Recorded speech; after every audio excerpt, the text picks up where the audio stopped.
I want to build the most minimal and easiest mobile vlogging experience, and I think I found all the pieces. The three main things I need is a camera to shoot footage, a gimbal to shoot smooth cinematic b-roll, and a microphone for good audio, which I'm using all three right now. So let's talk about my camera of choice, and that's going to be the Samsung Z Flip 3. My biggest reason is the front cover display, and when you're vlogging, it's so useful to have that mini screen to see yourself. It's pretty much like a flippy screen on any bigger camera. The mini second reason is the form factor. I can quickly bend it to make it stand on its own, shoot in ultra wide angle, and then I can just quickly grab the shot. I don't have to set up anything. I don't need to set up a tripod. That just takes a lot of time and possibly miss the moment.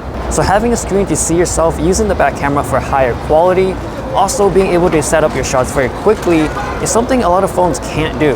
Next up is having a gimbal, which any gimbal can work, but the one I'm going to mention right now is the Moza Mini MX2. This gimbal just came out, and the reason why I mentioned this one is because a lot of beginners don't want to learn how to balance their phones on the gimbal. They just want to turn on the gimbal, put the phone on, and start shooting, and this phone can do that. So when you turn this gimbal on, the phone clamp opens up, and it does have a sensor to know that when you put the phone on, the phone clamp shuts. Once that's all done, you basically pick up the gimbal and start shooting. When I'm using a gimbal all day, I just hate taking it off and on and fighting the phone clamp manually.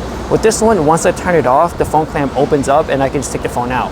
And another thing that's annoying is that with the older ones, once I put it back on, I would have to rebalance it again and again, but not with this one. For the performance, I think all these gimbals are great. I want to show you some b-roll on top of this so you guys can judge it by yourself. But one thing I do want to see in the next future is maybe just have like a full-on vlog version. I do want to have like a little light on top so I can shoot whenever or when it gets darker. And also like a little panel where I can easily see what mode I'm in and quickly switch to it.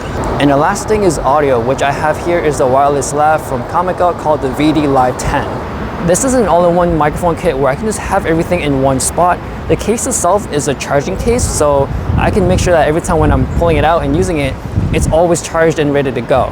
Plus, there is an easy indication where I know how many juice is left on the screen here and also in the charging case.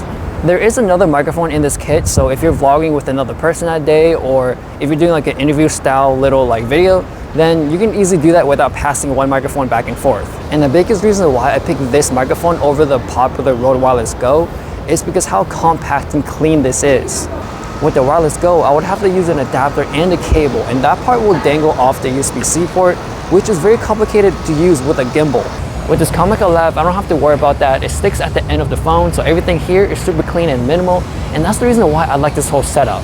The only con about this combo is the battery life of this phone. It's not the best, and honestly, if I'm vlogging all day, I know that I would have to bring an external battery bank. So I started my day off at 10 a.m. in the morning. Right now it's 3 and it's at 28%. So it's not gonna last me throughout the whole day, especially if this is your main phone. So be aware of that. So let me know your thoughts down below or if there's any improvements I can make here. Thanks for watching, and I'll see you guys later.